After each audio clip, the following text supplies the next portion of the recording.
हिंदी कहानी बेड़ी। बाबूजी, एक पैसा। मैं सुनकर चौंक पड़ा। कितनी कारुणिक आवाज़ थी। देखा तो एक 9-10 बरस का लड़का अंधे की लाठी पकड़े खड़ा था।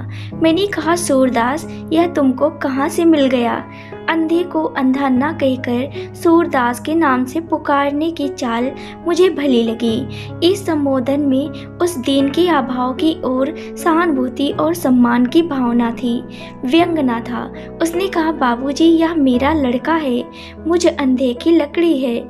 इसके रहने से पेट भर खाने को मांग सकता हूँ और दबने कुचलने से भी बच जाता हूँ। मैंने उसे कन्नी दी। बालक ने उत्साह से कहा, आहा इकन्नी।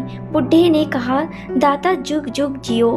मैं आगे बढ़ा और सोचता जाता था, इतने कष्ट से जो जीवन बिता रहा है, उसके विचार में भी जीवन ही सबसे अमूल्य वस्तु है। हे भगवान दीनानाथ, करे क्यों तेरी? दशाश्व मेघ की ओर जाते हुए मेरे कानों में एक प्रौढ़ स्वर सुनाई पड़ा। उसमें सच्ची विनय थी, वही जो तुलसीदास की विनय पत्रिका में ओतप्रोत है। वही आकुलता, सानिध्य की पुकार, प्रबल प्रहार से व्यथित की कराह, मोटर की दम्भ भरी भीषण में भों भों में विलीन होकर भी वायुमंडल में तरने लगी। मैं अवाक होकर देखने लगा। वही बुढ़ा, किंतु आज अकेला था। मैंने उसे कुछ देते हुए पूछा, क्यों जी, आज वह तुम्हारा लड़का कहाँ है? बाबूजी भीख में से जो कुछ पैसा चुरा कर रखता था, वही लेकर भाग गया। न जाने कहाँ गया। उन फूटी आंखों से पानी बहने लगा। मैंने पूछा, उसका पता नहीं लगा? कितने दिन हुए? लोग कहते हैं कि वह कलकत्ता भाग गया। उस नटखट लड़के पर क्रोध से भरा हुआ मैं घाट की ओर बढ़ा। वहाँ एक व्यास जी श्रवण चरित की कथा कह रहे थे। मैं सुनते सुनते उस बालक पर अधिक उत्तेजित हो उठा।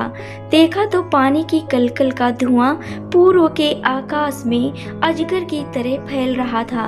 कई महीने बीतने पर चौक में वही बुढ़ा दिखाई पड़ा। उसकी लाठी पकड़े वही लड़का अकड़ा हुआ खड़ा था। मैंने क्रोध से पूछा, क्यों बे, तू अंधे पिता को छोड़कर कहाँ भागा था? वह मुस्कुराते हुए बोला, बाबूजी, नौकरी खोजने गया था।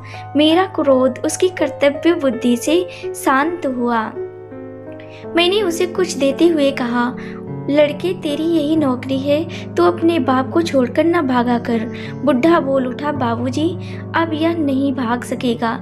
इसके पैरों में बेड़ी डाल दी गई है। मैंने घृणा और आश्चर्य से देखा। सचमुच उसके पैरों में बेड़ी थी। बालक बहुत धीरे धीरे चल सकता था। मैंने मन ही मन कहा, हे भगवान, भीख मंगवाने के लिए बाप अपने बेटे के पैर में बेड़ी भी डाल सकता है। और वह नटखट फिर भी मुस्कुराता था। संसार तेरी जय हो। मैं आगे बढ़ गया। मैं एक सज्जन की प्रतीक्षा में खड़ा था। आज नाव पर घूमने का उनसे निश्चय हो चुका था। गाड़ी, मोटर, तांगे टकराते टकराते भागे जा रहे थे। सब जैसे व्याकुल। मैं दार्शनिक की तरह उनकी उज्ज्वलता की आलोचना कर रहा था। सीरस के वृक्ष की आड़ में फिर वही कंठ सुनाई पड़ा। बुढ़े ने कहा, बेटा, 3 दिन और ना ले पैसा। मैंने रामदास से कहा है, 7 आने में तेरा कुर्ता बन जाएगा। अब ठंड पड़ने लगी है। उसने ठिठुरते हुए कहा, नहीं, आज मुझे 2 पैसा दो, मैं कचालू खाऊंगा। वह देखो, उस पटरी पर बिक रहा है। बालक के मुंह और आंख में पानी भरा था।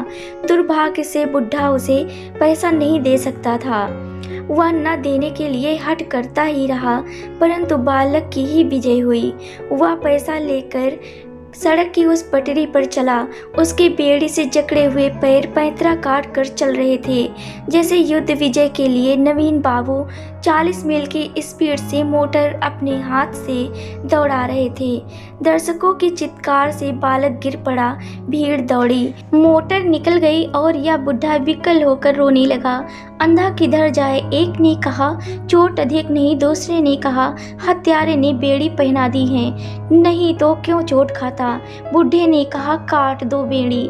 बाबा, मुझे न चाहिए।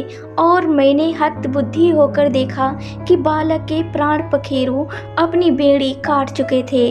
इस कहानी को सुनने के लिए बहुत बहुत धन्यवाद दोस्तों।